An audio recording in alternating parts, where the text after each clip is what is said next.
está reiniciando. Eu estava conversando com o Zé Welles e eu sou professor de seminário há uns 15 anos.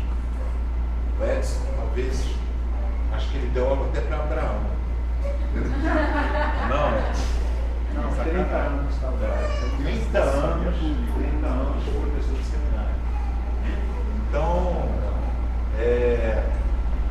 todo ano, quando reinicia o seminário, a gente vê na aula inaugural o sentimento que a gente tem que o seminário faliu. Entendeu? Em todos os seminários que eu participei até hoje, todos.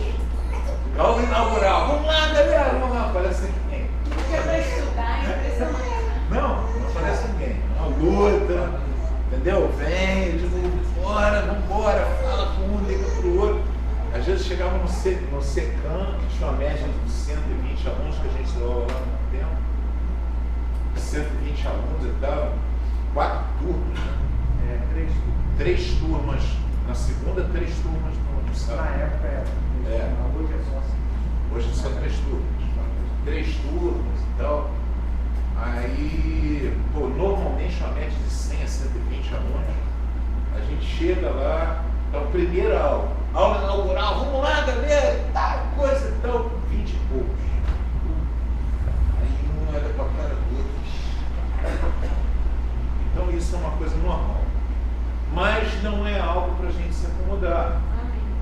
Bem, amados, todo o trabalho que a gente faz em Deus, ele é difícil. Ele encontra oposição do mundo, encontra oposição de Satanás e encontra oposição da nossa carne, da nossa natureza humana. Então acontece de tudo, problemas financeiros, problemas de tempo, problemas de trabalho, chove, cai no temporal, assim, sabe, para dificultar, entendeu? Bate um desânimo em todo mundo, o pessoal resolve, arruma outra atividade, arruma um dinheiro para ganhar, tudo isso é normal. Então, a gente sabe que isso já acontece normalmente. Nessa atividade em especial, que é a preparação de novos ministros, que é um embasamento de ministros com base teológica, filosófica, conhecimento profundo da palavra, né? Não apenas da palavra de Deus, mas especificamente desse seminário, que nós não temos o objetivo de formar teólogos. Nós estudamos teologia também, mas o nosso objetivo é formar ministros do Evangelho, que é algo bem mais prático e bem amplo. Então a gente não tem, por exemplo, uma PUC ou a Igreja Batista do Sul, que são grandes seminários, né, teológicos e tal, que tem fundamentos de formar teólogos para a academia. Então depois o pessoal se forma em teologia e fica discutindo teologia. Lá entre eles, cada um apresenta uma tese, uma antítese e tal, e desenvolve testes de doutorado, de mestrado e tal. Esse não é o nosso objetivo, embora você possa terminar esse curso aqui, fazer uma convalidação e fazer um mestrado, um doutorado, se você quiser. Mas esse não é o foco. Quem está me escutando? O foco do nosso curso não é esse. O foco do nosso curso é preparação de ministros para o Evangelho. Ou seja, treinamento de pessoas com conhecimento de teologia, de filosofia, de sociologia, de psicologia, de administração, de uma série de coisas que a gente aprende aqui, que vocês vão conhecer, e que vão te preparar para exercer o ministério, o conhecimento para o ministério. Quem entendeu? Amém? Então essa é a proposta desse seminário. Por isso que nós temos uma organização em módulos. Quem participa desse seminário não são apenas as pessoas da comunidade cristã da Verdade e Vida, embora hoje só tenha gente da Verdade e Vida aqui, mas existem pessoas aqui que são da Assembleia de Deus, da Presbiteriana, Presbiteriana Viva, não, Independente, Renovada, em suma, de outras igrejas, que agora não estou lembrado,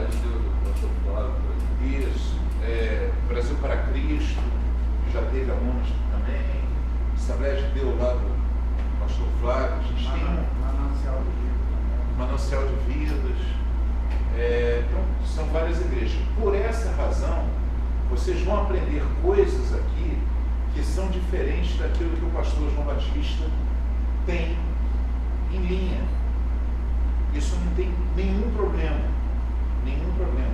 Vocês vão ver o pastor Gustavo vir aqui e ter um malabarismo de falar de escatologia com vocês. Entendeu? E ele vai apresentar, como a gente riu aqui, várias linhas de pensamento e tal. Se ele estiver aqui na igreja ministrando um estudo bíblico de escatologia, ele vai falar só da maneira que ele pensa. Ele vai direto do jeito que ele pensa.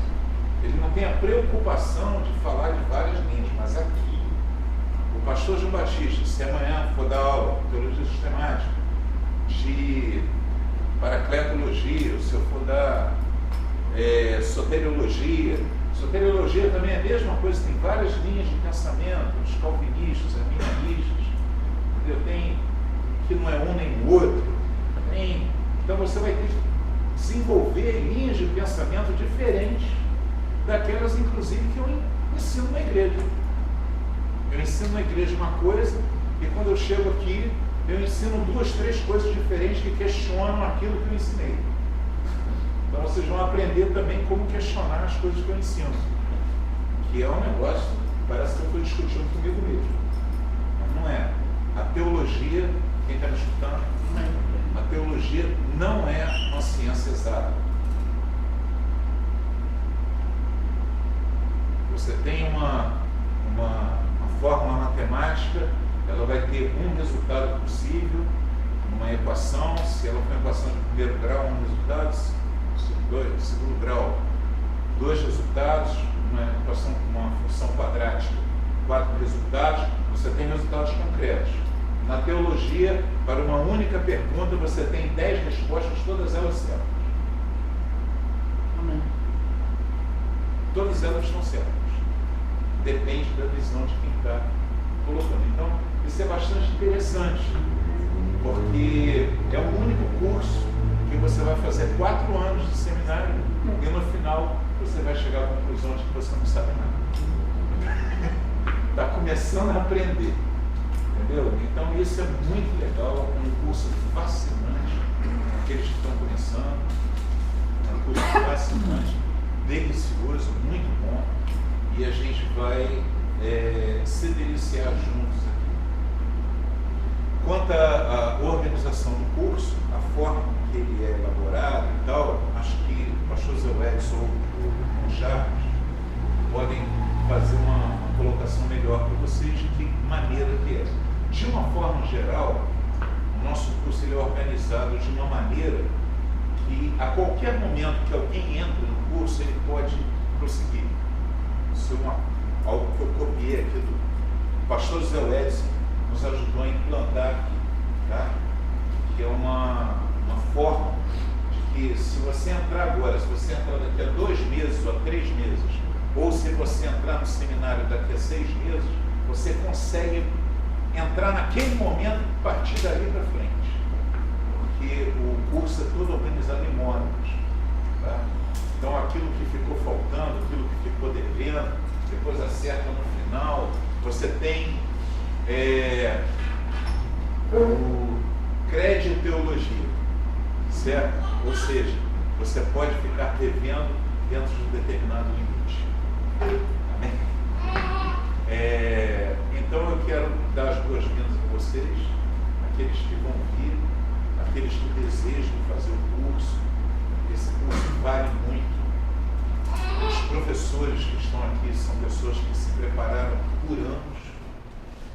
Quando você vê uma aula do pastor Zé Edson, ou uma aula do Charles, que também é professor aqui, você diz assim, pô, legal, o cara preparou uma aula maneirinha, mas você não parou para pensar que ele levou 4 ou 5 anos preparando essa aula. Para ele chegar aqui e dar a aula, ele, o pastor Gustavo, o pastor Zé Edson, ele levou anos estudando para ele poder chegar aqui e responder a qualquer dúvida a qualquer questão que vai ser colocada, mesmo que quando você coloque uma dúvida, ele te responda com outra dúvida. Amém? Mas a teologia, isso é bem comum. Ele vai trazer aqui os questionamentos. Mas para ele chegar àquilo ali, ele levou. Todos os professores desse curso são muito bons.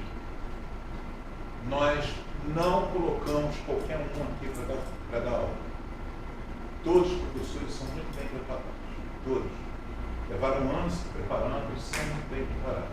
Então, descasca, arrebenta, parte para cima do Edson, parte para cima do Charles, do Gustavo, do João, do pastor Silas, do pastor Júnior, de qualquer pastor. Foi colocado na frente do seminário porque tem condição de dar aula.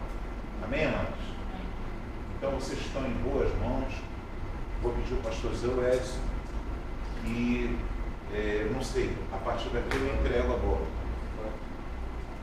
Você? Então. Fala galera, boa noite. A maior parte da galera já está fazendo o curso aqui, né? Mas tem uma parte dos times novos aí. E vocês sabem a parte administrativa do seminário. É da minha responsabilidade, eu administro junto com a Monique. Como o pastor já colocou, o seminário funciona de forma modular. O que significa isso? Vocês entram, cada módulo são 2 disciplinas, e aí a gente tem aí 7 semanas de estudo em cima dessa disciplina. É meio intenso. O seminário é assim, é meio intenso mesmo, porque ainda mais que a gente tem o propósito de ser algo prático, para que vocês se tornem ministros do Evangelho. Então, não é, como eu disse, se fosse um curso para formar teólogos, eles teriam um outro tipo de pegada, mas não é assim. É bem intenso mesmo. São 7 semanas, vocês vão ver que não esgota o assunto. Ele te dá fome. O assunto te dá fome. É para você, gera em você vontade de buscar mais. E dali em diante vocês vai apontando caminhos, o Senhor vai guiando você. A respeito de mensalidade, horários, carteirinha, a galera antiga já sabe como é que funciona o esquema da carteirinha, mas o pessoal novo, eu vou fazer a carteirinha de vocês, foto. Quando chegar, tem lá embaixo, as aulas vão continuar sendo lá embaixo, né? A sala de reuniões. Tem lá embaixo um bip, vocês passam a carteirinha e isso já aponta a presença de vocês. Presença e falta. Então você não passou ali, a gente já sabe que você faltou. Isso está constado no sistema. As aulas são gravadas. Entenda, o curso não é online. As aulas são gravadas para que vocês tenham acesso posterior. Caso, não consegui vir na aula, consigo assistir. Vim na aula, tem uma parte que eu não lembro, queria ver de novo, consegue assistir. Mas o curso não é online. Tá? Eu preciso de frisar isso, é para você vir. Faz parte, não é. É só mais um acessório para aumentar a tua qualidade de estudo. Ok?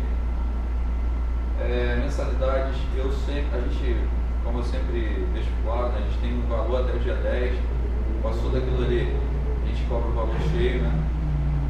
Vocês podem me procurar sempre qualquer informação, Monique, eu estamos disponíveis na secretaria para atender. Amém? Amém. Galera nova, sejam muito bem-vindos.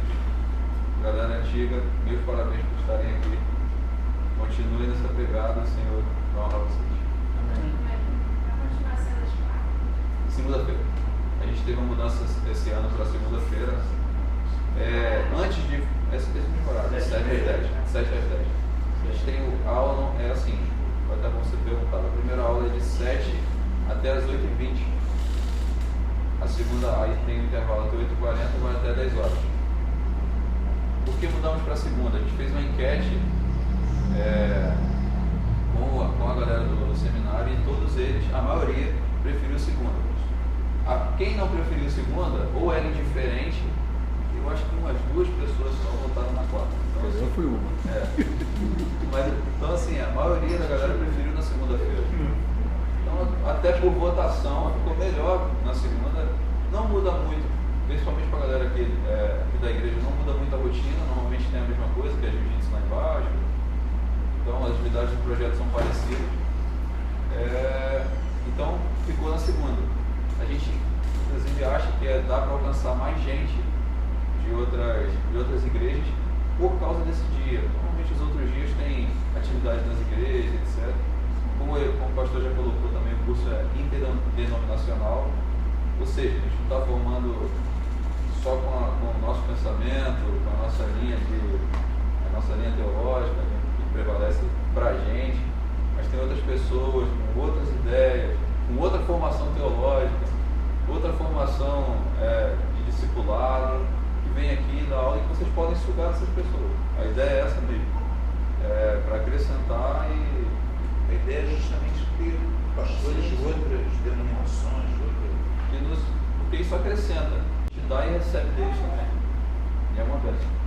Amém? Amém. São 7 semanas. 7 semanas, cada uma. Aí, teve feriado, depende do professor. Normalmente a gente bota assim, 2 trabalhos, 2 avaliações por módulo. Alguns professores preferem dar trabalho, outros preferem dar avaliação. Normalmente é trabalho. Inclusive a gente predomina a questão do trabalho porque dá a vocês a chance de estudar em casa, buscar em casa. Normalmente a galera que faz seminário é a galera que tem um tempo corrido, né? Se a pessoa trabalha, faz faculdade, sei lá, tem várias outras atividades, aí vem para o seminário na segunda noite e às vezes até para ir para casa, para ficar, não tem aquele tempo de ficar pensando na aula. Então o trabalho te ajuda muito a buscar mais, entendeu? Ter um pouco mais de interesse sobre o assunto, entender um pouco mais. Normalmente é assim. Escatologia, epístolas paulinas. O professor Gustavo Escatologia e epístolas paulinas com o pastor Silas, que não pôde estar aqui hoje por uma questão de virose, não pôde estar aqui, mas na semana que vem vai estar dando aula para vocês. Primeiro tempo de aula é com o Gustavo, Escatologia, pastor Gustavo, e o segundo tempo epístolas paulinas com o pastor Silas. Amém? Ok?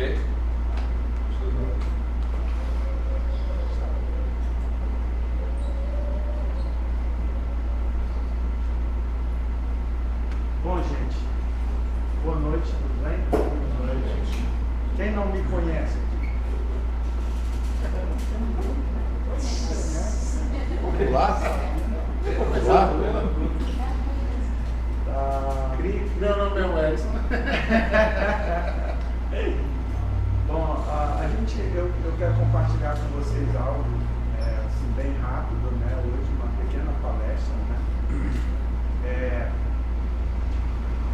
Mas antes eu quero falar mais alguma coisa, né?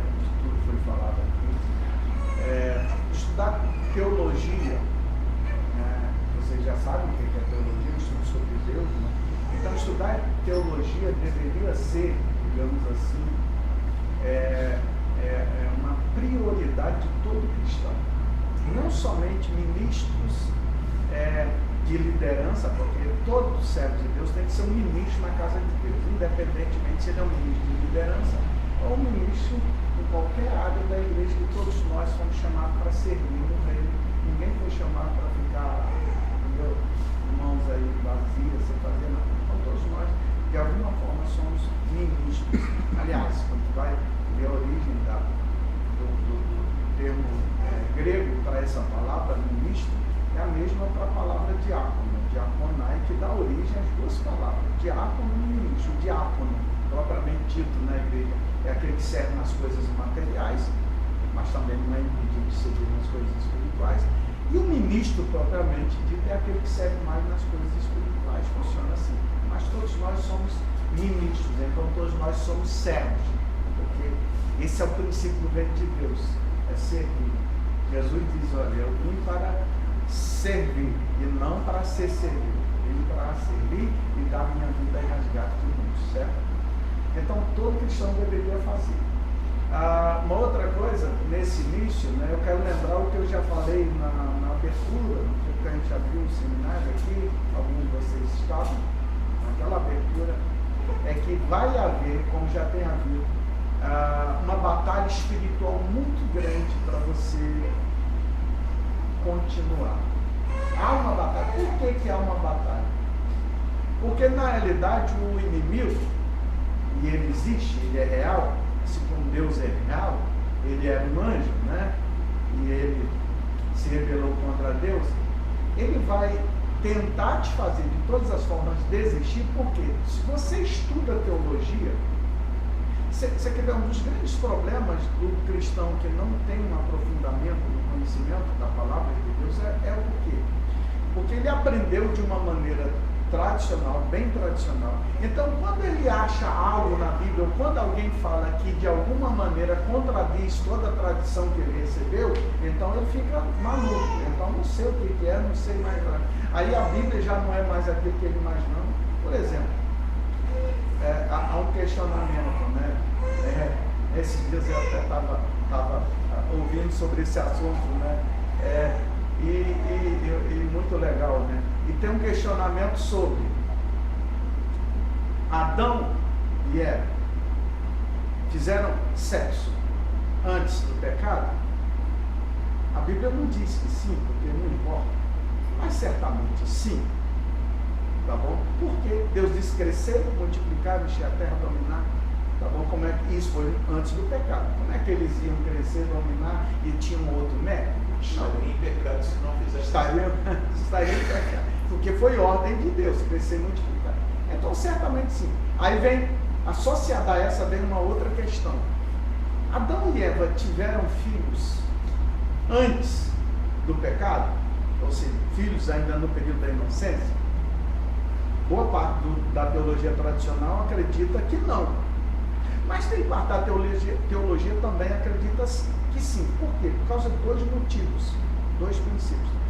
Primeiro, quando o homem peca, né, e quando Deus dá a sentença a Eva, Deus diz para Eva assim, olha, aumentarei grandemente a tua dor e a tua conceição. Como é que Deus pode aumentar alguma coisa que não existe?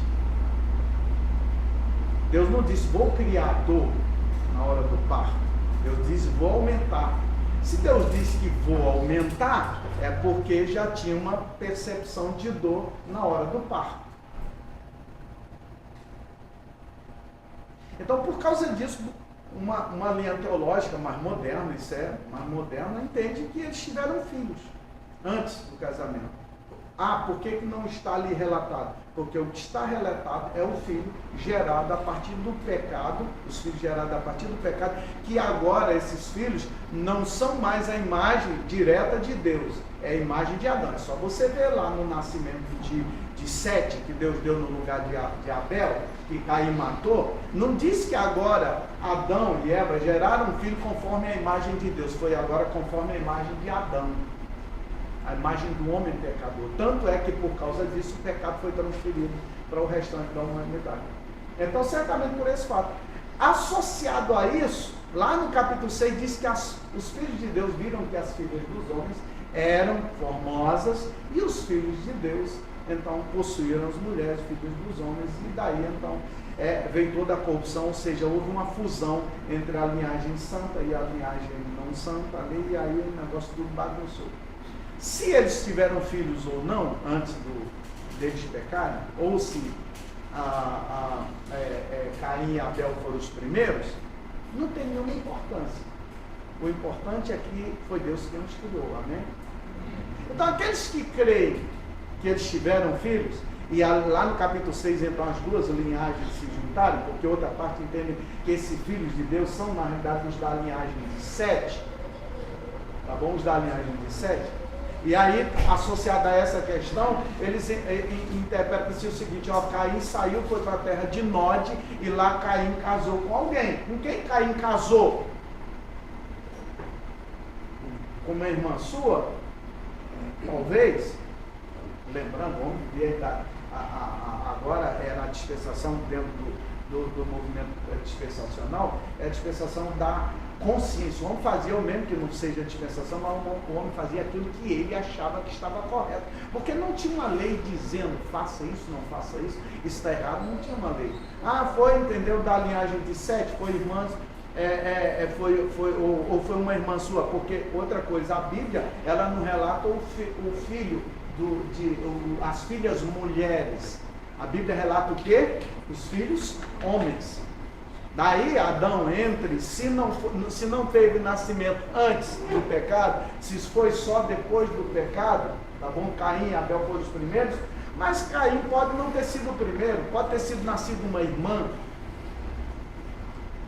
Então, porque dentro da cultura judaica, tá bom? Dentro daquela cultura, o primogênito era sempre o homem, nunca a mulher.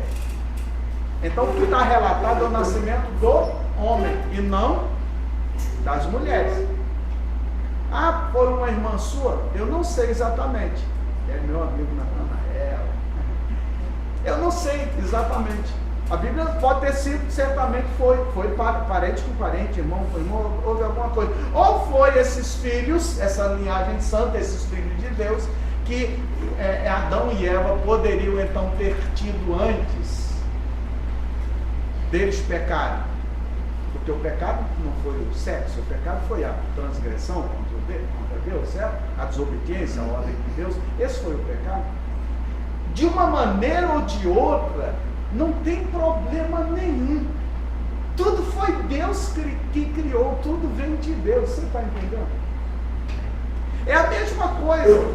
Existe dentro por exemplo, vamos falar dos nossos irmãos adventistas. Nossos irmãos adventistas, né? Eles creem que o mundo, o universo, tudo foi criado em 6 dias literais. Literais, como nós temos hoje, tá bom? Não vamos discutir essa questão do conceito de dia exatamente 24 horas, lembrando que antes, no início, a luz ainda não penetrava aqui, não vamos discutir isso. Mas, entendeu? Eles entendem então que são dias, foram 6 dias da semana. Mas a maior parte da teologia entende que não são períodos de anos. A própria Bíblia deixa isso meio que dentro em suspense. A própria Bíblia nos dá essa margem quando ela diz que um dia para o Senhor são como 1000 anos, 1000 anos como um dia. Não é um dia para o Senhor, é 1000 anos, não é como, é diferente. Porque Deus é atemporal, Deus não está preso ao tempo. Deus não está preso ao tempo. Então, eu não sei a quem tem razão. Deus poderia criar o homem em 6 dias, todo o universo em 6 dias? Tudo? Pode, Deus é poderoso, amém? Mas eu entendo que Deus cria a mente criativa de Deus e o processo de Deus, Ele cria através de processos. Deus não cria nada em passo de mágica, são processos. As coisas, isso acontece na nossa vida, não é? Deus vai, entendeu? Vai trabalhando, são processos em nossa vida. Então, a maioria entende que são períodos de anos. Quantos milhões de anos? Bilhões de anos? A arqueologia diz que a Terra, a geologia, né, diz que a Terra tem 4 bilhões de anos, mais ou menos. A Terra tem 4 bilhões de anos. Ah, mas e aí? E ele como fica os 6 dias de Gênesis? Não, gente, não fica. Lembre-se que tem uma outra palavra na Bíblia para falar de tempo. Cronos, daí anos, épocas, anos, décadas, séculos, dias e tal, meses e tal, entendeu? Cronos, cronologia. E tem outra palavra que define tempo para kairos. Você quer ver Atos dos Apóstolos? É o texto que a gente vai falar para vocês rapidinho aqui. Atos dos Apóstolos, capítulo 1, versículo 6. Senhor, vai ser nesse tempo que tu vai restaurar o reino de Israel? Não é isso essa pergunta que os discípulos fazem a Jesus? Versículo 6, do capítulo 1 de Atos. Vai ser agora, nesses dias agora. Tu já ressuscitou? Tu agora é poderoso, nós vimos aí, tu já era poderoso antes, imagina agora que a gente está fechado num lugar e de repente tu aparece no meio. Imagine agora é que tu é poderoso mesmo. Então vai ser agora que tu vai restaurar o reino de Israel? Então o que eles estão dizendo vai ser agora, nesses dias, nesses meses, nesse tempo presente, nesse cronos. Aí Jesus disse para ele, olha, não competem a vocês conhecer os tempos ou as estações que o Pai reservou pela sua exclusiva autoridade. Aí não é o mesmo termo, cronos, agora é kairos, tempo, estações, tempos, épocas. Daí o próprio grego fala de eras, épocas, que não se tem um tempo definido. O termos de anos e tal. Então, para Deus não está nem aí para essa questão. Agora, se você não estuda teologia, se você não se aprofunda na Bíblia, então quando alguém diz para você, não foi num período de anos. E se você crê que foi em 6 dias literais, que não tem problema nenhum, aí quando alguém diz, não, foi num período de anos, aí você entendeu, então já não sei mais nem o que acredito. Mas quando você se aprofunda, você vai descobrir que isso não tem importância nenhuma. Não tem importância nenhuma, porque tudo foi Deus quem criou. Amém? Isso é o que é importante. Aliás, se tu ler, quem se lembra o que está escrito aí sem olhar na Bíblia, sem olhar no celular, né? Quem se lembra o que está escrito aí em Deuteronômio 29, 29?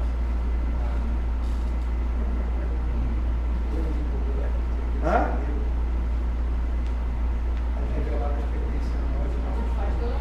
As coisas encobertas pertencem a Deus. As reveladas, então, pertencem a nós, para os nossos filhos e tal. Então tem coisa, gente, que a gente só vai saber entender quando a gente se encontrar com Ele. E, aliás, eu defendo a tese de que nem tudo a gente vai entender, não. Porque mesmo a gente transformado, mesmo a gente vivendo eternamente com Ele, mas a nossa mente eu acho que não vai conseguir alcançar tudo não, porque é muito grande. Eu tive sobre essa questão, os dias da criação, Gustavo se lembra muito bem. Eu tive um professor, você teve arqueologia com ele também? Arqueologia bíblica? Arqueologia foi com João. Hã? Arqueologia foi com João. Já, glória a Deus, já tinha passado por João. Mas antes daqueles acontecimentos todos, né, que você lembra, né? Um dos professores, na época eu era o coordenador do SECAM, chegaram alunos para mim, entendeu? E falaram, pastor, professor, o professor de arqueologia está criando situações, problemas para a gente lá na classe, porque tem alguns de nós que defendem, então, a questão dos dias criativos serem períodos criativos e não dias literais. E ele colocou que são dias literais. Ele, apesar de não ser adventista, ele era bem adventista nesse conceito. São dias literais. E aí houve um debate. E ele criou problema com a gente. Disse que isso era heresia pura, que tal, que não sei o que e tal. Tá? E aí eu chamei ele para conversar. Aí eu falei com ele, vou ter cuidado para não citar o nome. Tá? Aí vocês também não conhecem a importância não. Na dúvida é melhor não falar. Na dúvida é melhor não falar. Ô fulano, você acredita que são dias literais? Sim, tudo fora disso é heresia. Tá bom, mas o que tu faz? Tu tem que mostrar o outro lado também, o outro lado. Tu vai defender tua tese, mas tu tem que mostrar o outro lado. Até se você, os geólogos estudam nas chamadas eras geológicas e tá lá, não, mas isso não tem nada. Mas teu pastor, que é o diretor da REMA, né? Que é o reitor da REMA, ele acredita nos séculos criativos e não em dias literais. Mas está errado e tal, aquela coisa toda. Eu digo, vamos fazer o seguinte, eu não vou discutir com você quem está certo e quem está errado. Nós vamos agora analisar. Eu creio nos séculos criativos. Períodos indeterminados de século aqui, gente, não é 100 anos especificamente, sim período de ano. Os séculos criativos. Vamos agora debater um assunto. Vamos lá, vamos apelar para o racional. Vamos sair da Bíblia, vamos apelar para o racional. Deixa eu te perguntar. Você crê que Deus é eterno? Sim, claro. Deus é eterno, tá bom. Deus é eterno, tá bom. Qual o conceito de eternidade para você? Aí ele não definiu o conceito de eternidade, porque ele disse que é só aquilo que não tem fim. Eu digo, não. O conceito de eternidade vai muito além do que só aquilo que não tem fim. O conceito de eternidade, por isso que só Deus é eterno. Porque aquilo que é eterno não tem começo, não tem fim. Não tem princípio, não tem fim. Nós nos tornamos eternos. Nós não somos no sentido de ser originalmente. Porque ao sermos criados, então nós vamos viver eternamente. Ou com Deus ou sem Deus, nós vamos viver eternamente, tá bom? Mas o conceito de eternidade só se aplica a Deus, porque eterno é aquele que não tem princípio nem fim. Amém? Tá, então, Então, tá, amém. Tá. Então tá bom. Outra coisa, você crê que Deus é poderoso? Sim. Crê que Deus criou todas as coisas? Sim. O universo? Tá, criou todas as... Ele foi poderoso ou ele é poderoso só de um tempo para cá? Não, ele sempre foi poderoso. Então agora vamos apelar para o racional. Se Deus é eterno, sempre existiu e sempre foi poderoso, mas se você crê que Deus criou tudo em 6 dias, então Deus só começou a criar alguma coisa de 6.000 anos para cá. Tu imagina um ser tão poderoso, um Deus trino, né, 3 pessoas, tão poderoso, viverem tanto tempo, que a gente não imagina, porque para ele não tem tempo, tá bom? No vácuo do nada. E aí o pai dizia assim, tá tudo bem aí, filho? Tá, Espírito, tá tudo... Porque a comunicação deles, Pai, Filho e Espírito Santo, é só por causa da revelação de Deus a nós. A maneira como eles se comunicam entre eles, a Bíblia não nos revela. Mas, digamos assim, vamos trazer isso para nós, né? Parafraseando. Então, tá tudo bem aí. O que tem por aí? Não, tá tudo escuro aqui, como sempre. Só de 6.000 anos para cá, Deus começou a criar alguma coisa? Se Deus é eterno e sempre foi poderoso, então Deus sempre criou e sempre vai criar. E aí Jesus comprova isso quando ele diz, eu trabalho e meu Pai trabalha até agora. Então esse conceito, por exemplo, quando a Bíblia diz que Deus descansou no 7º dia, a palavra descansar não é que Deus está cansado construindo o universo, cessou de realizar essa obra específica. Mas isso não quer dizer que Deus não continua criando alguma coisa. Aliás, os cientistas dizem que o universo continua o quê? Em expansão. Não é? Os cientistas não dizem isso? Eu não creio nisso. Pode crer, filho. Deus está criando alguma coisa nova, você não imagina. Então, gente, a questão toda de tudo que eu falei é o quê? Essas dificuldades, um entende assim, não tem problema nenhum. Entende-se que foi Deus, tudo vem de Deus, tudo começou com Deus, Ele é o Criador de tudo, amém. Entende-se isso? Glória a Deus por isso. É a mesma coisa, Big Bang. O início do universo há 14 bilhões de anos. Tá? Não tinha nada. Essa é a teoria do Big Bang. Não tinha nada. Existia um átomo. Existia um átomo. O átomo é o princípio da matéria. A matéria é formada de átomos. Nós somos átomos e tal. Lógico, dentro do átomos tem os prótons, nêutrons, quarks, e agora o pessoal diz também o bóson de Higgs, descobriu mais um aí. Mas tudo está dentro do átomo. Tudo está dentro do átomo, né? Tá bom? Aí diz que existia um átomo. E aí de repente o núcleo desse átomo, eu não entendo disso, porque eu não sou professor de, sei lá, essas coisas aí, de física, ciência quântica, alguma coisa aí, física quântica no caso, mas diz que o núcleo do átomo esquentou e aí ele começou o quê? Essa é a grande explosão, o Big Bang. Não é que tinha uma grande, não, essa é a grande explosão. E aí começou a se dividir por milhares, milhões, trilhões de átomos, daí veio a matéria e daí aquela coisa toda. Aí, isso é a teoria do Big Bang, certo? Está errado? Possivelmente não. Possivelmente foi assim. Como diria como é que é? O Celton Mello e aquele camarada no Alto da Compadecida, né? Só sei que foi assim, né? Isso aí, né? Eu só sei que foi assim, possivelmente. Mas quem criou esse primeiro átomo? Quem? Deus. E quem criou a lei, o processo para que esquentasse e começasse então a se dividir? Quem? Deus. E quem juntou a matéria no lugar? Deus. Tudo foi Deus. Então tudo começa com Deus, tudo termina com Deus, tudo é Deus. Então não tem problema se a gente não entende bem isso, então se a Bíblia não explica isso, entendeu? Se nós entendemos, daí o escritor Hebreus diz no versículo 6, sem fé é impossível agradar-lhe, porque é necessário que aquele que se aproxima dele creia que ele existe e que é galardoador daqueles que o buscam. Por isso que vida cristã, ela é vivida pela fé. Aí não adianta você debater, discutir e tal, entendeu? Você não discute fé, você vive a fé. Tem pessoas que querem saber, entendeu, das coisas ali, não é? Tudo ali tá escrito, bateu a foto, né? Tinha um camarada do da escola do professor Raimundo, né? Filmou? Tem a foto? Tem o documento assinado? Não, não tem, nós não precisamos disso. Nós cremos, porque nós temos essa certeza, né? Então é tudo pela fé. Se não for dessa maneira, queridos, a gente não vai conseguir. Tá bom? Não vai... Você quer ver? Só para mim encerrar essa parte aqui. Eu falo pra caramba, começo a falar dessas coisas, se me empolga, né? Eu ia falar só 10 minutos sobre isso. Né? Mas olha só, eu trabalho em uma empresa que meu amigo Natanel trabalha também, né? Quer dizer, hoje eu não trabalho assim mais diretamente, minha filha é quem trabalha, eu dou suporte a ela, né? Mas esse ano fazem 24 anos nessa empresa, né? Continuo dando suporte.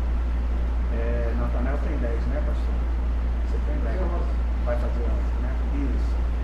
10 anos lá na empresa. Eu tentei colocar o pastor João, mas Jesus não queria. Não deixou. Não deixou. Tá bom? Um pouco antes de Natanael ir para lá e Luciano, eu tentei colocar o pastor João, mas Jesus não deixou. Jesus tinha outra coisa muito melhor para ele. Glória a Deus.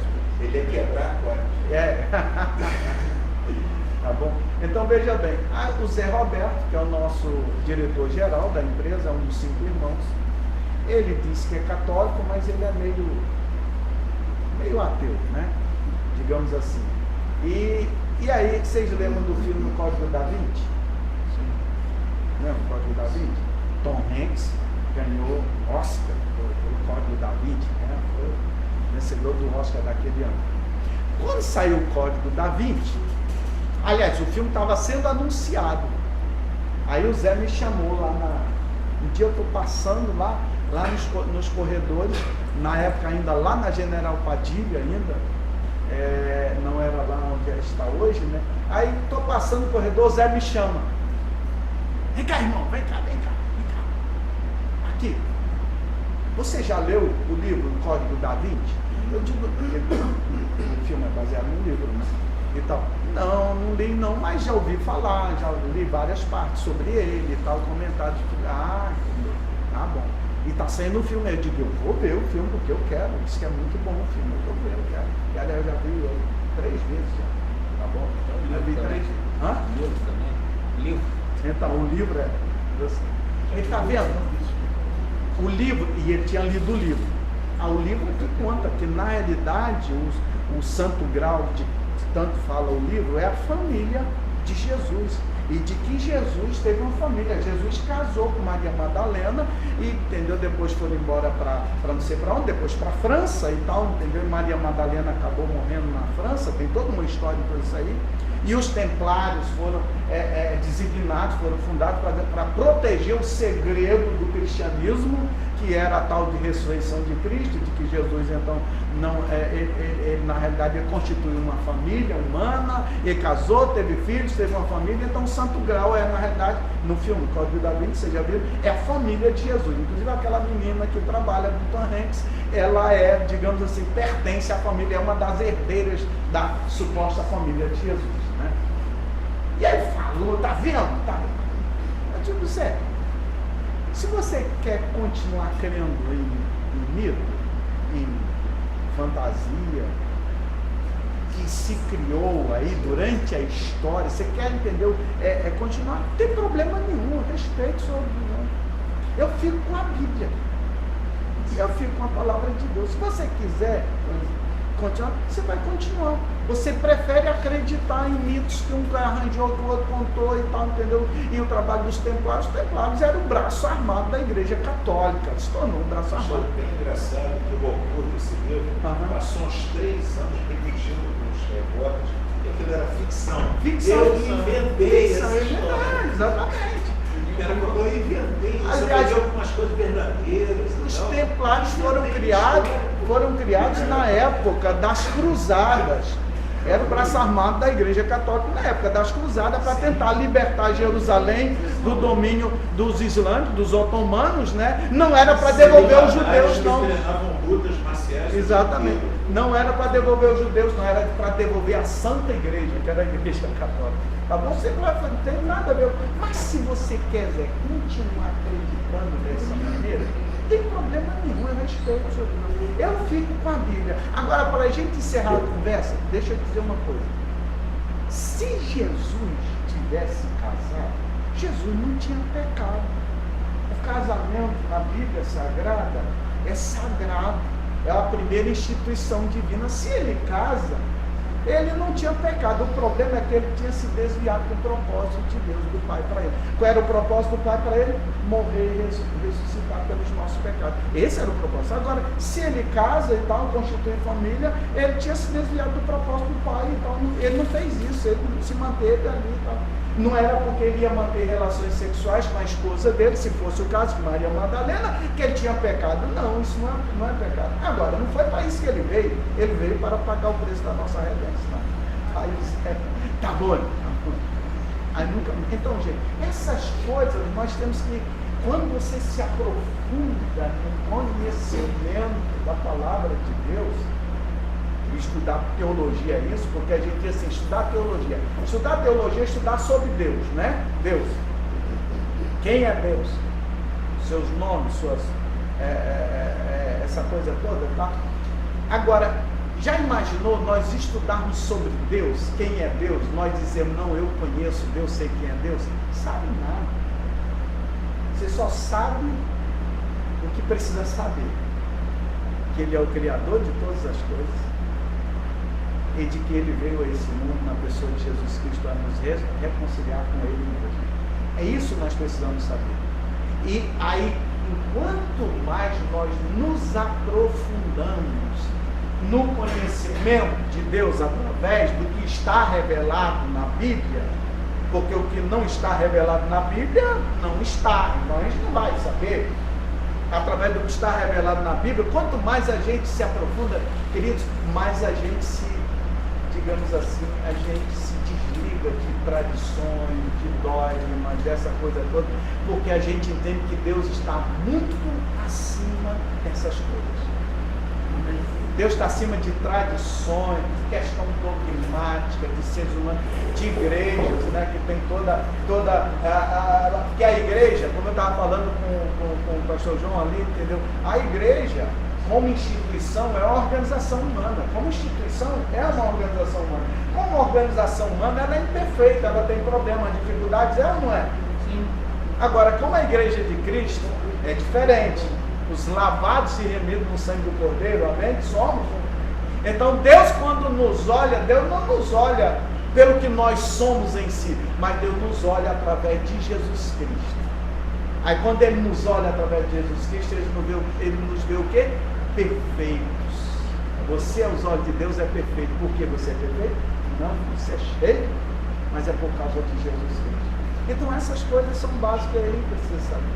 O resto, você vai saber quando você encontrar com Deus lá. Mas você já vai saber. Amém? Enquanto isso, a gente vai tentando aqui, tentando cada vez nos aprofundar. Mas como o pastor João falou, esse seminário, a visão do seminário, na realidade, é preparar ministros para servir o Senhor. E quando o ministro, no reino de Deus, ele está, digamos assim, não está preso a todo esse ranço, dogmático, todas essas coisas e tal, mas ele está preso à palavra de Deus, à Bíblia Sagrada, e ele entende que Deus está acima de todas essas questões, tá bom? Então, aí a gente se abre e a gente respeita o nosso irmão porque ele é tradicional, aí o nosso irmão não é tradicional, nós respeitamos, o nosso irmão é pentecostal, crê na manifestação de dons, crê em línguas, crê, entendeu, em profecias, o outro não crê, não tem problema, mas todos nós cremos em quem? Em Jesus Cristo. Então aí nós aprendemos a conviver, sabe por quê? Porque no dia que nós nos encontrarmos com o Senhor, aí será perfeito. E aí na perfeição nós entenderemos plenamente. Agora, enquanto estiver aqui, como diz o apóstolo Paulo, nós viveremos em parte. Nós conhecemos em parte. Nós só conheceremos completamente quando vier o que é perfeito. E quando vier o que é perfeito, é só no dia que nós nos encontrarmos com Cristo, quando o Messias vier para governar, para estar conosco. É só a partir daí. Então, por isso a necessidade da gente se aprofundar cada vez mais no estudo da teologia. Amém? Amém. Eu ia falar alguma coisa, mas aí acabou que eu ia só dar uns 10 minutos nessa parte, mas aí a gente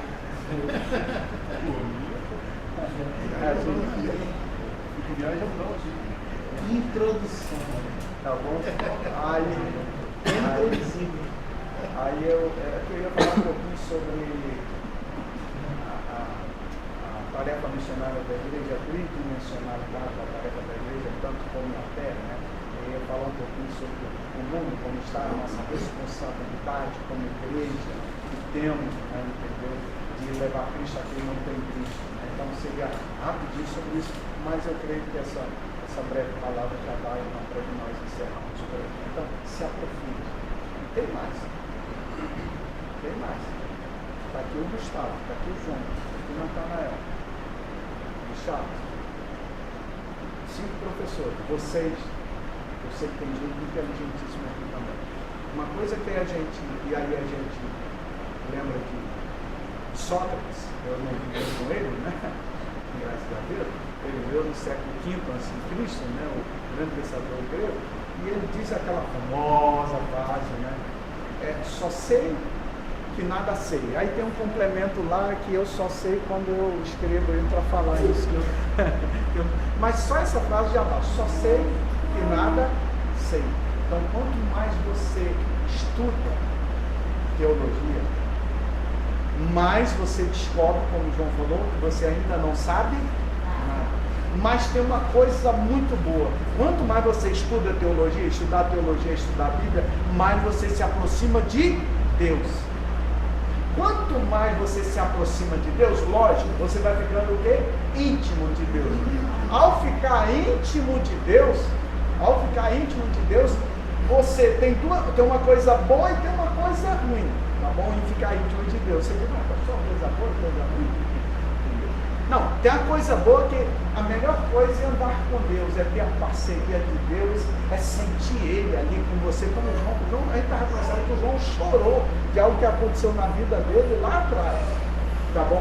Então a gente tem essa parceria, andar junto ali com Deus. Não tem coisa melhor na vida sentir Deus, sentir a presença, sentir Deus falando conosco. Tem hora que nós ouvimos palavra, tem hora que a palavra vem na nossa mente muito forte, entendeu? Aquela coisa. E a coisa maravilhosa é a gente andar com Deus. Agora, o lado desse é o lado bom. O lado ruim é que quanto mais você se aproxima de Deus, mais você descobre quanto Ele é santo e quanto você é pecador. Mas junto dessa coisa ruim, que é você descobrir a sua condição miserável, você descobre, hoje está perto dele, que ele te faz propício a ele mesmo através de Jesus Cristo. Ele te torna, digamos assim, aceito, né? Através de Jesus Cristo, você aceita, entendeu? Por ele, por causa do Senhor Jesus Cristo. Aí, entendeu? Mas essa. Você já viu aquelas pessoas que vivem nos montes, nas horas? Já viu aqueles irmãos?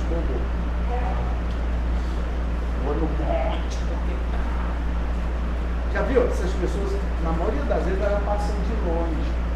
Eu me lembro que tinha uma irmã aqui em Campo Novo, que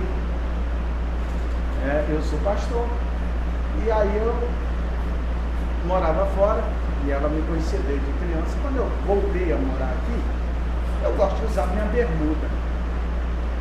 Eu passava de bermuda por ela.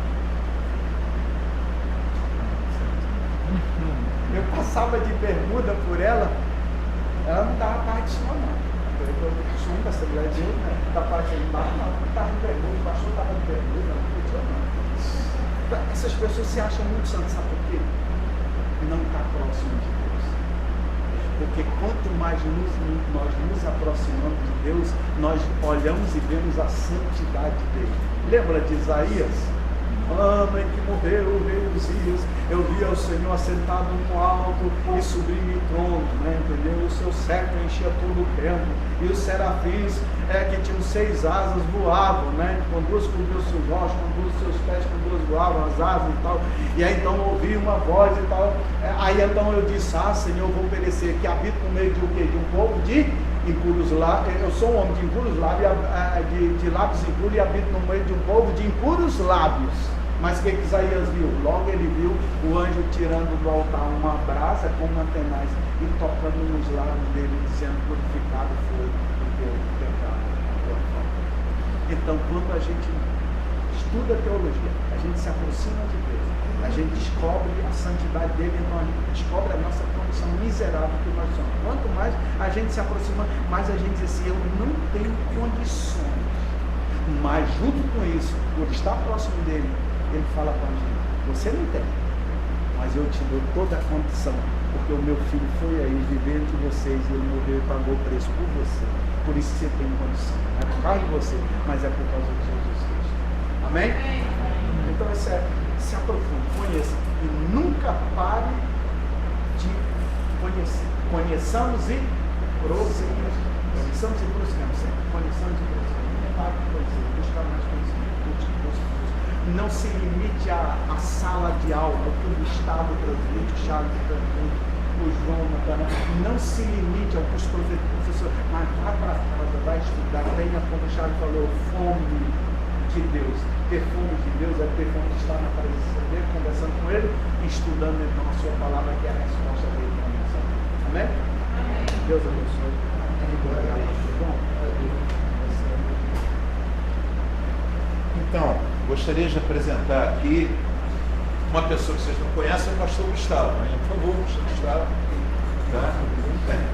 Outro que agora, falando sério, acredito que muitos de vocês não conhecem, o pastor Natanael, é o pastor da Manancial para Cristo. Por favor, pastor. Nosso professor aqui também tem matérias, principalmente no segundo ano. Né? E nós vamos retornar agora com a galera do segundo ano. E tem outros professores que não estão aqui hoje. Eu quero acrescentar tudo aquilo que foi colocado pelo pastor. O pastor José Edson, alguns não sabem, foi meu professor. Né? Acho que foi professor do Natanael também, não? Mas não? Acho que vocês estiveram juntos na mesma igreja. Né? Foi antes de ser professor, foi durante de ser professor, e continua sendo depois. Pois é. Então é história. Antes, durante e depois. Não é eterno não, mas... Foi professor do Gustavo também. O pastor José Edson foi professor do Gustavo também. Então, eu fui professor do Gustavo. A essa altura eu acho que eu posso sentar aí e ser aluno dele, sem brincadeira, falando sério, porque aquilo que o pastor José Edson colocou, ele se formou, né? Ele concluiu o bacharelado, mas ele não parou. Ele não parou, continua estudando e continua estudando até hoje. Tem uma coisa que o Charles, a gente tem um projeto aqui no seminário, que é um projeto que a gente está construindo juntos. Não é uma coisa do pastor João Batista, do pastor José Edson, não é uma coisa da comunidade cristã Verdade e Vida, não é uma coisa nossa, é algo que a gente quer preparar ministros para o Evangelho. Quem está me ouvindo? Eu não sei se amanhã, eu não sei nem se essa igreja vai continuar. Nem sei se ela deve. Ela está cumprindo um papel hoje, na sua instrumentalidade. Eu estou falando da igreja institucional, nem a mais. A igreja do Senhor existirá até a volta do Senhor e a partir daí o Senhor decide. Nem a mais. o direito de simples vai fazer. A partir daí vocês perguntam ao Gustavo, que é professor de escatologia. Pergunta fácil essa. O que vai acontecer com a igreja?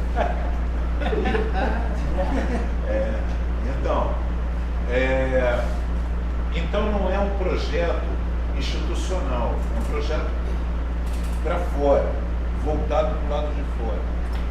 É importante, o projeto tem uma demanda econômica, financeira, mas também essa demanda financeira, ela também faz parte da formação. Eu precisava concluir um ano de seminário para que eu pudesse dizer o que eu vou dizer aqui agora para vocês. Todas as pessoas a quem nós demos bolsa integral deixaram o seminário. Não é um número interessante? todas as pessoas que tiveram bolsa integral aqui, à exceção de pastores, porque nós temos um princípio, e eu vou deixar isso público para todos, que pastor em exercício do ministério está à frente de uma igreja e quer fazer um curso aqui, é de graça. Quem está me escutando aí?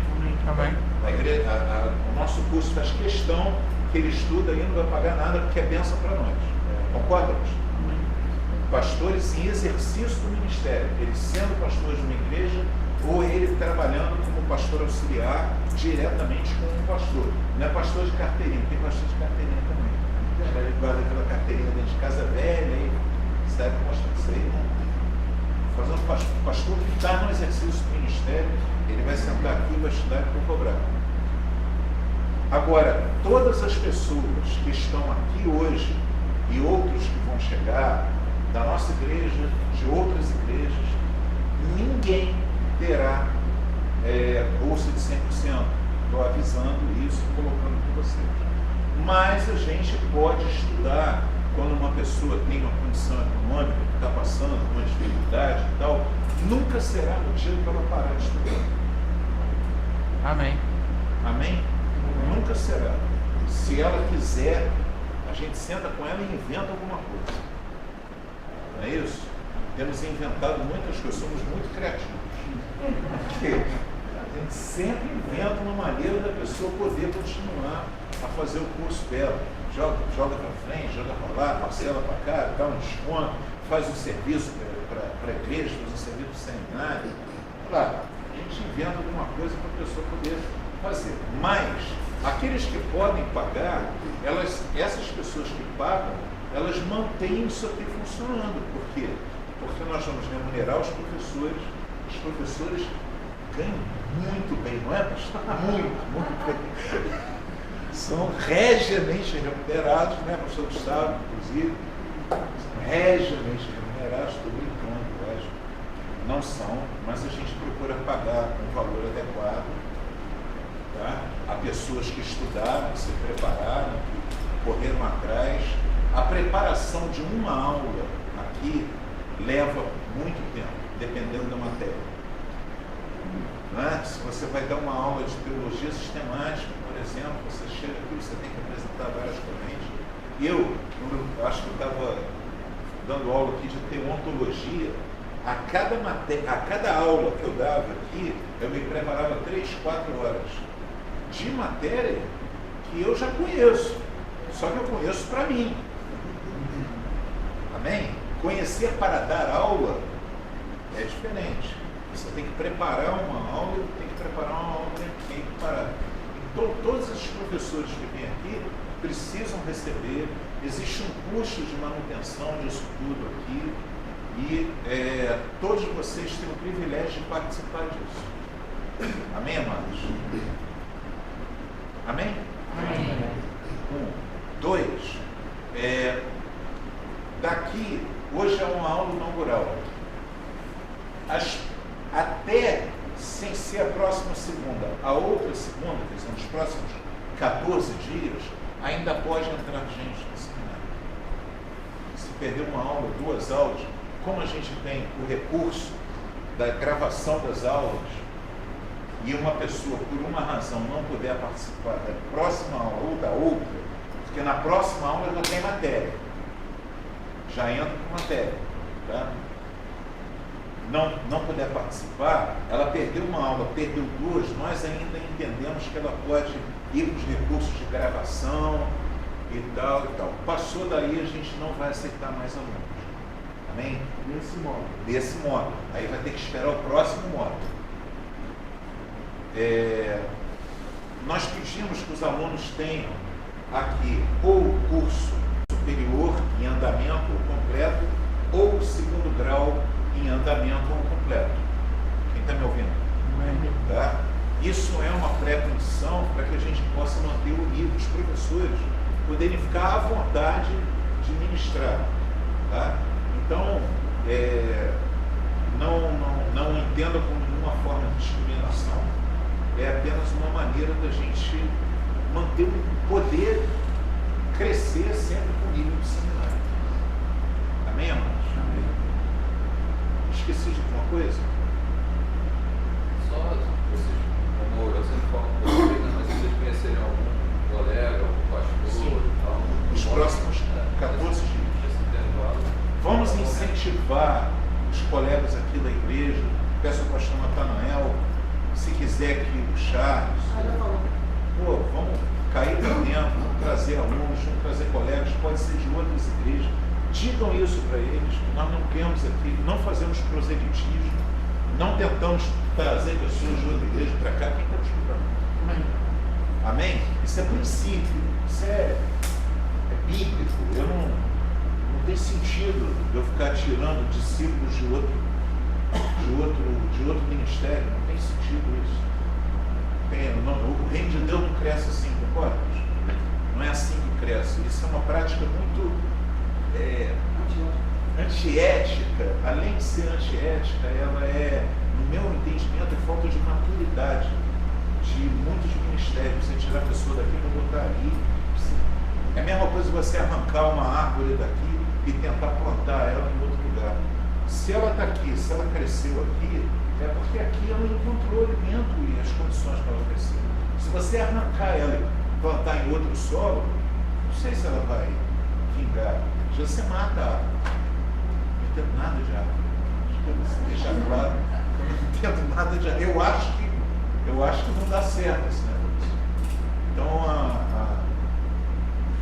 a ideia é a gente passar isso para outras pessoas, convidar, e até dentro da nossa própria igreja você vê pessoas que têm um chamado para liderança, que têm um chamado para ser evangelista, pastor, ou para servir no ministério de uma forma geral, mas não tem um fundamento, uma estrutura.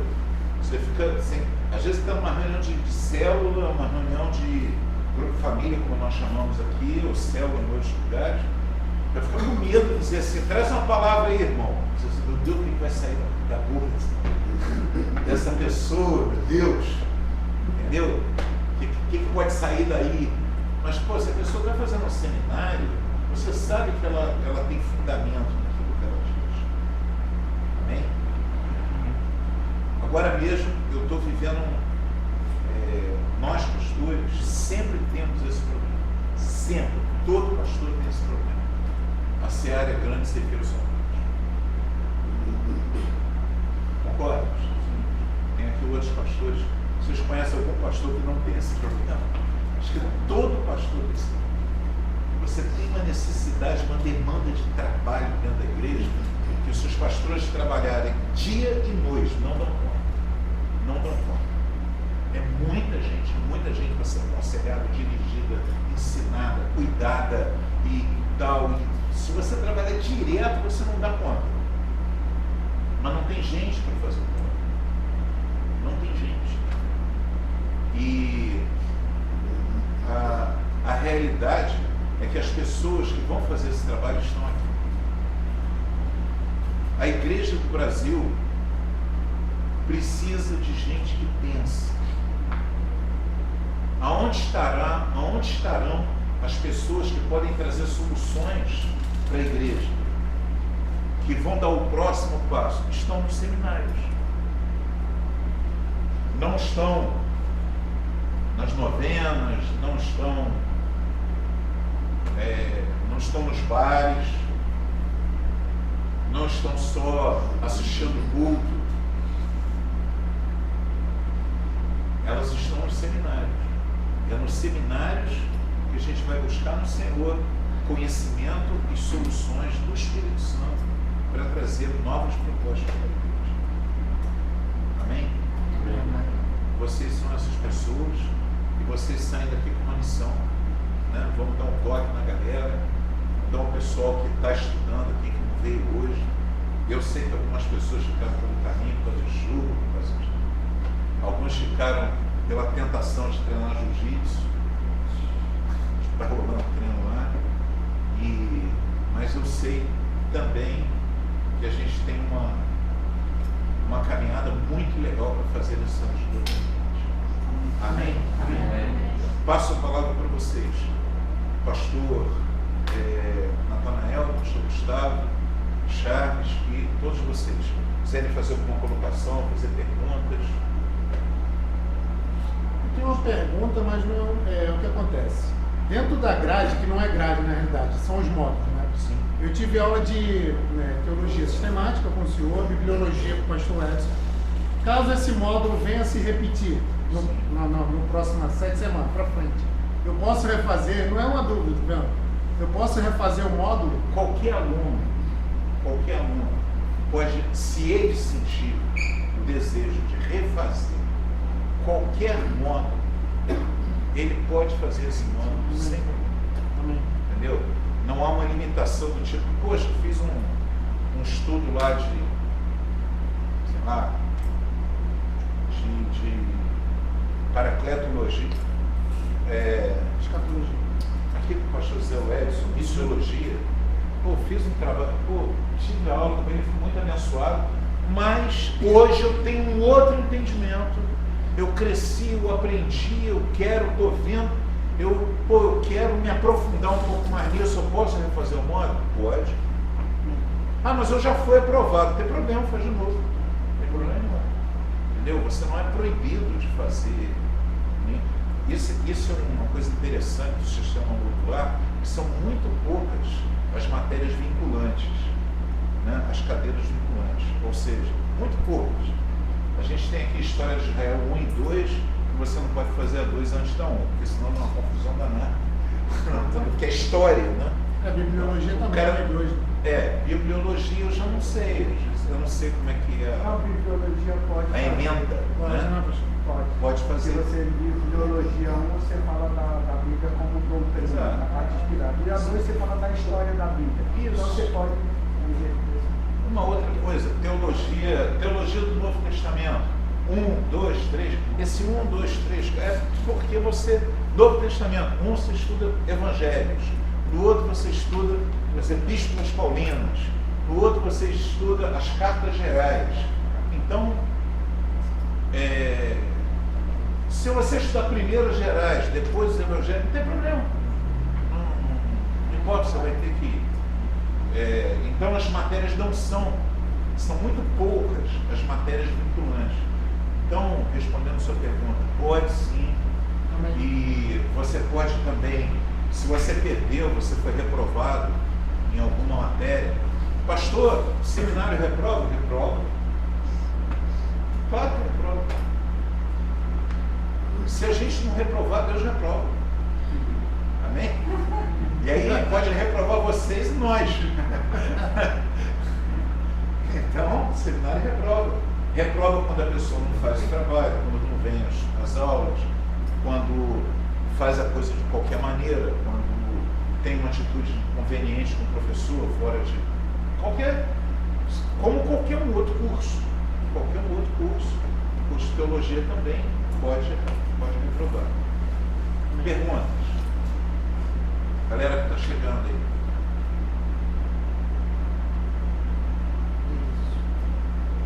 Tranquilo? Ok. Então, vamos encerrar? Pastor Natanael, quer colocar alguma coisa para nós?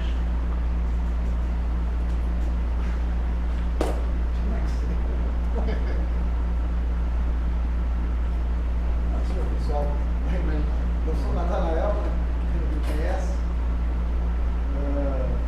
Eu estava vendo aqui o pastor José Edson, na ministração dele, há alguns anos atrás, eu conheci um pastor em São Paulo, no Centro de Treinamento Missionário do Rio de Deus, eu fui diretor de missões lá, e ele era oriundo da Assembleia de Deus e estava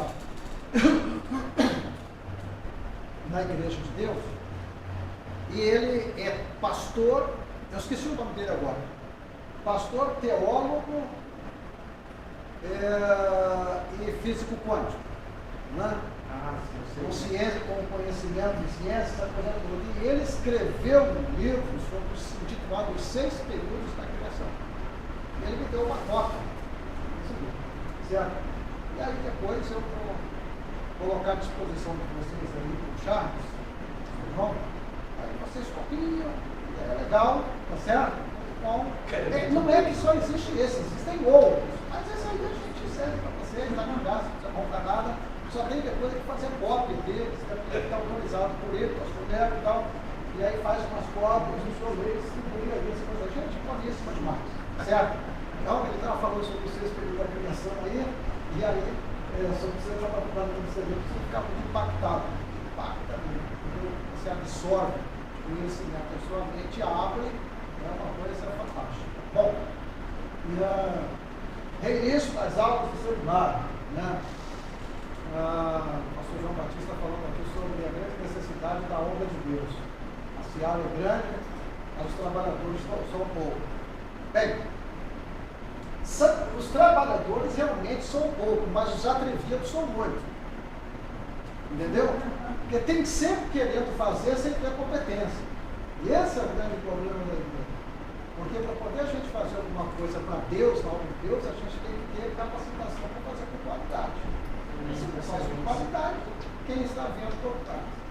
Veja aí. Essa aí o pessoal é muito fraco, não é verdade? Então a gente tem que procurar conhecer, estudar, se preparar, se capacitar para poder a gente fazer a obra de Deus. E essa capacitação, essa busca de conhecimento, ela não parte da iniciativa de somente querer, eu penso, e de porque a igreja está fazendo, os colegas, ela não deve partir deste princípio, deve partir do princípio de um sonho. Eu tenho um sonho, desejo no meu coração de servir a Deus e me preparar para servir o Senhor.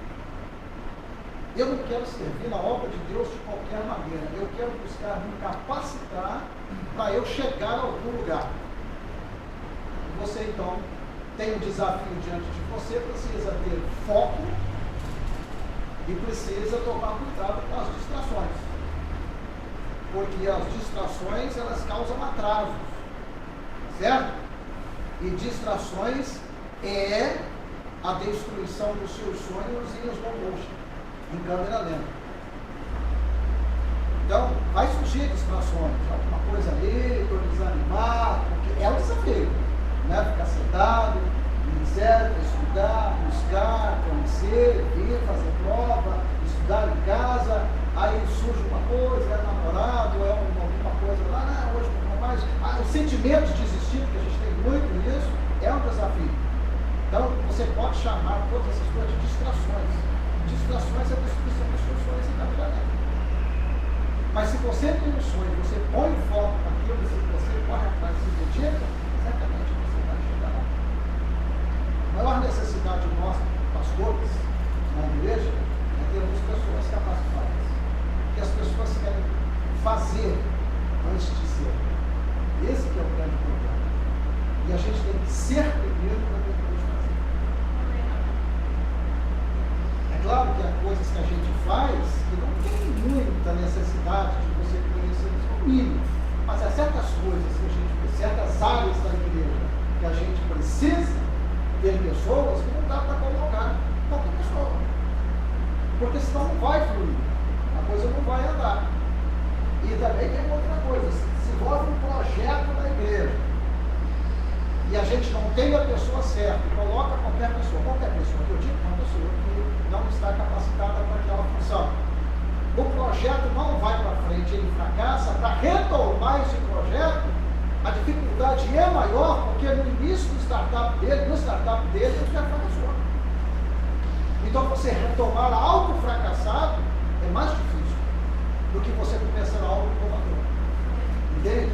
Então a capacitação ela é muito importante, mas o desafio caminha junto ali e as distrações correm à margem de cada um de nós. Por exemplo, a gente já desistiu.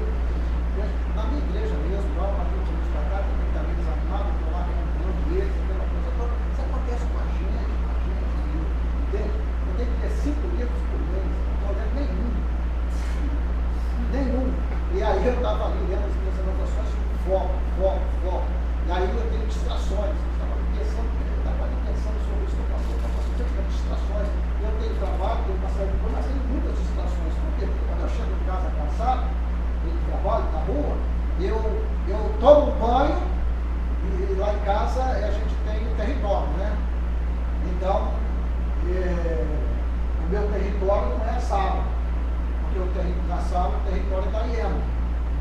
Quem é que ouve aqui o pastor Cláudio Duarte, né? Eu sou lobo, o meu território do pai. Então, se você perguntar para mim se eu tenho condição de ter uma televisão de 60 polegadas de 4K na minha sala, se você perguntar se eu tenho, você acha que eu tenho? Você acha que eu tenho? Eu tenho! Mas não tenho. Entendeu? Mas no meu quarto, eu não tenho uma de 4K lá, porque já tinha uma outra, mas lá eu tenho uma de 50 polegadas, porque lá é o meu território. Entendeu? Então, na sala é o território da hiena, então eu não posso mexer na minha lá, porque na casa, cada um tem seu território, entendeu? A hiena e o lobo, tá certo? A gente tem que respeitar isso aí. Então, quando eu chego no meu território, depois eu estava falando, se eu deitar, irmãos, não tem livro, não tem nada, porque daqui a pouco eu estou do lado já babando, dormindo, de cansado, essa coisa toda. Mas o que acontece? Eu deito e ligo a TV. A TV é uma distração. Entende? E eu preciso resolver algumas coisas comigo mesmo, porque também se eu começar a ler, eu também não consigo continuar. Então eu tenho que ler andando na rua, em pé, fazendo alguma coisa, porque se eu ler deitado ou sentado, alguma coisa eu não consigo. Então, distrações é complicado, a gente precisa tomar cuidado.